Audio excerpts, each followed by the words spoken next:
નમસ્કાર મારા વાલા ગુજરાતી મિત્રો,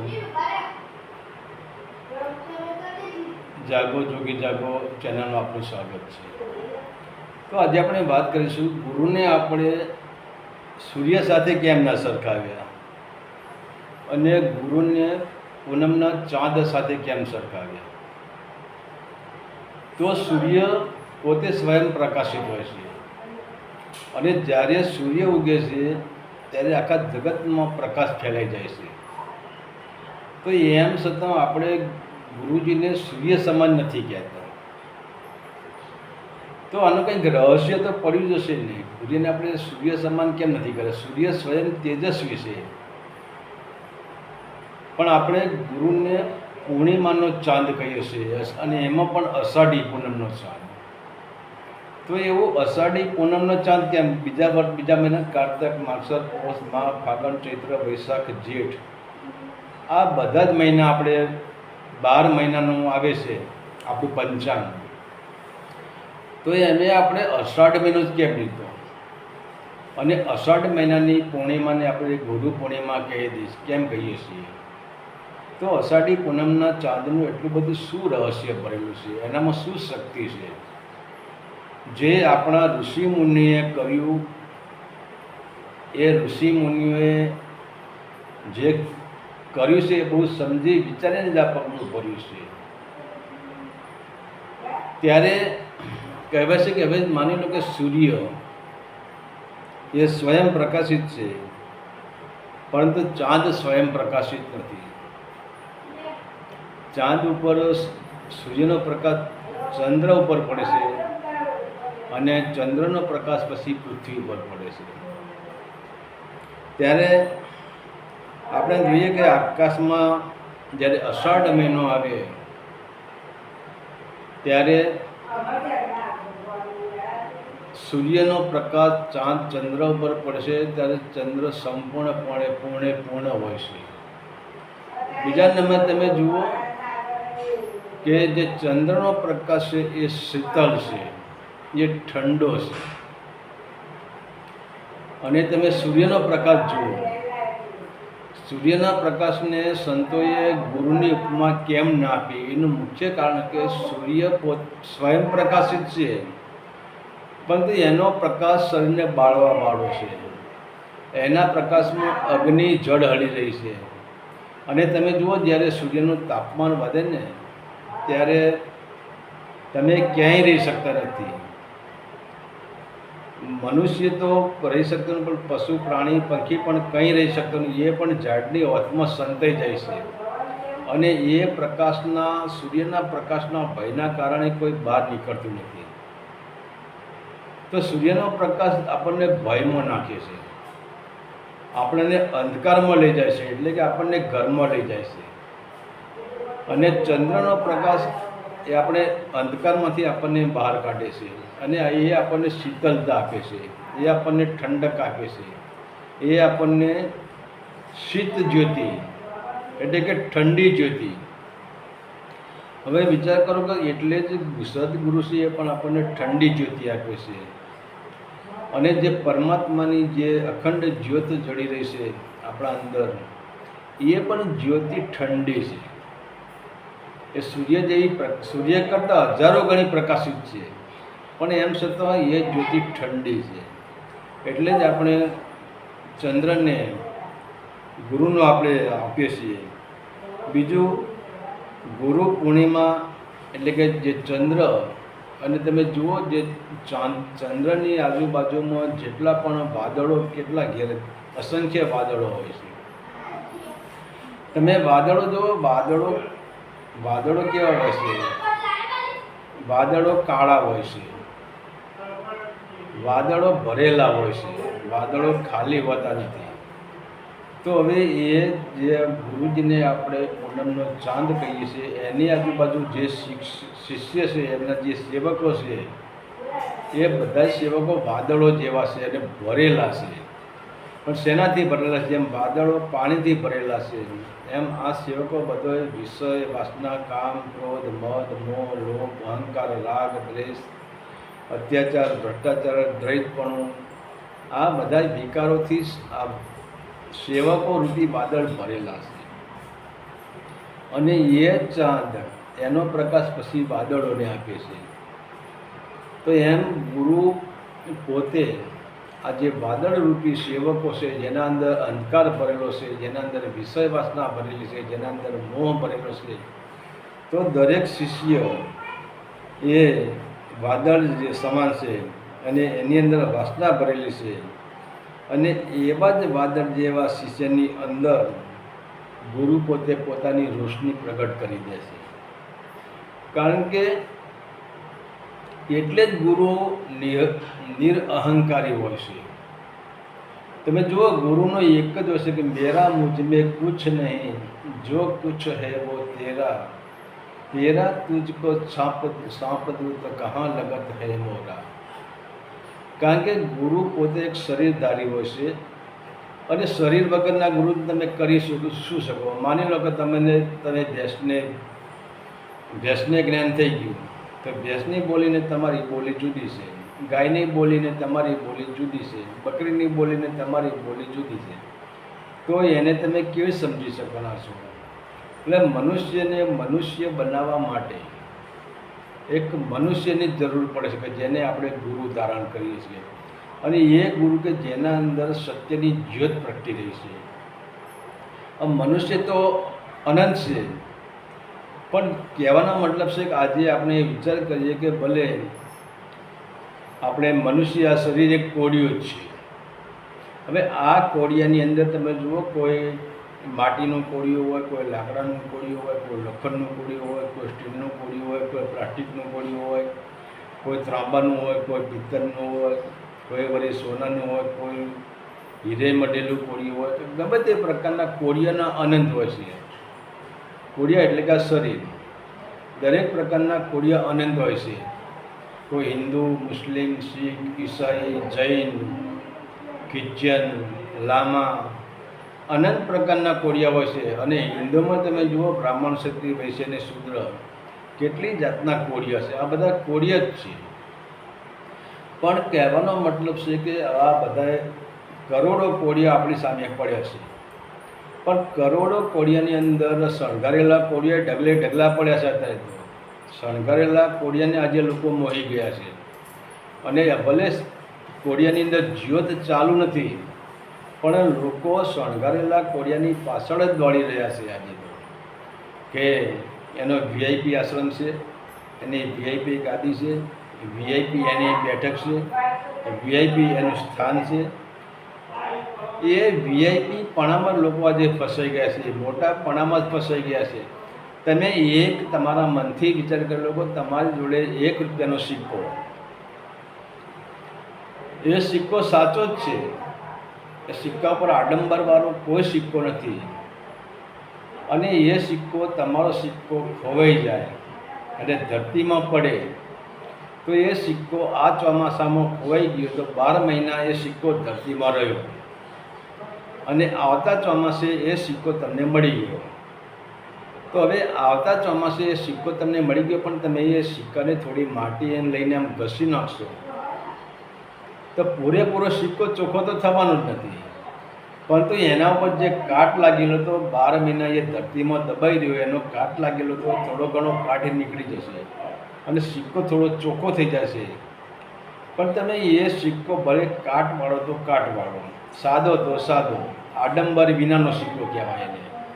એ આડંબર વિનાનો સિક્કો તમે કોઈ દુકાનવાળા પાસે લઈને જાઓ અને કે લો ભાઈ, આ સિક્કો મને એક બાકસ આપો, તો ભાઈ જોશે તો ખરો કે છે સિક્કો કાટવાળો, પણ છે સાચો, તો એ દુકાને ચાલી જશે. એમ પરમાત્માની દુકાને આડંબરવાળો કોઈ સિક્કો ચાલતો નથી, પાખંડવાળો કોઈ સિક્કો ચાલતો જ નથી. એને તો બધાને પાછા જ ધકેલાય છે. પણ કહેવાનો મતલબ જે સાચો સંત છે, સાચો સિક્કો છે, અને જેની અંદર સત્યનો ખજાનો ભરાઈ ગયો, જે સત્યનો સમ્રાટ થઈ ગયો, એને પછી કોની સાથે પાખંડ કરવાનું? જેની અંદર સત્યનો પ્રકાશ જ ભરાઈ ગયો છે. તમે વિચાર કરો, સવારે સૂર્ય, જ્યારે સૂર્ય ઉગે છે ત્યારે સૂર્ય શું પાખંડ કરે છે? સૂર્ય જગતને બૂમ પાડી મારીને કહે છે કે એટલે જુઓ મારી સામે, હું સૂર્ય ઉગી ગયો છું, તમે કેમ મારી સામે જોતા નથી? કે એનો પ્રકાશ જ એની તરફ જોડાવે છે, એનો સ્વભાવ જ એની તરફ લોકોને જોડાવે છે. તો જે સાચા સંતો છે જે ચાંદ સમાન છે, કે એટલે એમનામાં અહંકાર હોતો નથી. કેમ કે સંતોનો એક જ નિયમ હોય છે કે મેરા મુझ में कुछ नहीं, जो कुछ है वो तोरा, तोरा तुझको छाप दूँ તો કહાં લગત હૈ મોરા. એમાં મારામાં કંઈ નથી. એટલે જ આપણે સાચા સંતો છે, સાચા ગુરુ છે, એને આપણે ચંદ્રની ઉપમા આપી છે.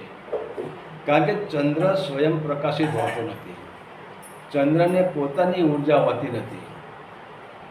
પણ ચંદ્રને જ્યારે પૂનમનો ચાંદ ખીલે છે ત્યારે એ ચંદ્રની અંદર સૂર્યનું પ્રતિબિંબ પડે છે, અને એ સૂર્યનું પ્રતિબિંબ ચંદ્રમાં પડે છે, અને ચંદ્રનું પછી ચંદ્ર પોતાનું પ્રતિબિંબ પૃથ્વી પર પાડે છે, પૃથ્વી પર પ્રકાશ આપે છે. એટલે ચંદ્રની અંદર અભિમાન નથી, અને એટલે જ આપણે ચંદ્રને પાસ કર્યો છે કે ગુરુ ચંદ્ર સમાન હોવા જોઈએ. પણ તમે જુઓ, ચંદ્રમાં ડાઘો પડેલો છે, પણ ગુરુનામાં કોઈ ડાઘો ના પડેલો હોવો જોઈએ. ચંદ્રમાં પણ આટલો ભેદભાવ છે. ચંદ્રની અંદર જે પડછાયો પડે છે, જે ડાઘો છે, પણ ગુરુની અંદર કોઈ પ્રકારનો ડાઘો ના હોય, નિષ્કલંક ગુરુ હોવો જોઈએ. એનામાં રાગ, દેશ, ઈર્ષા, ભાવ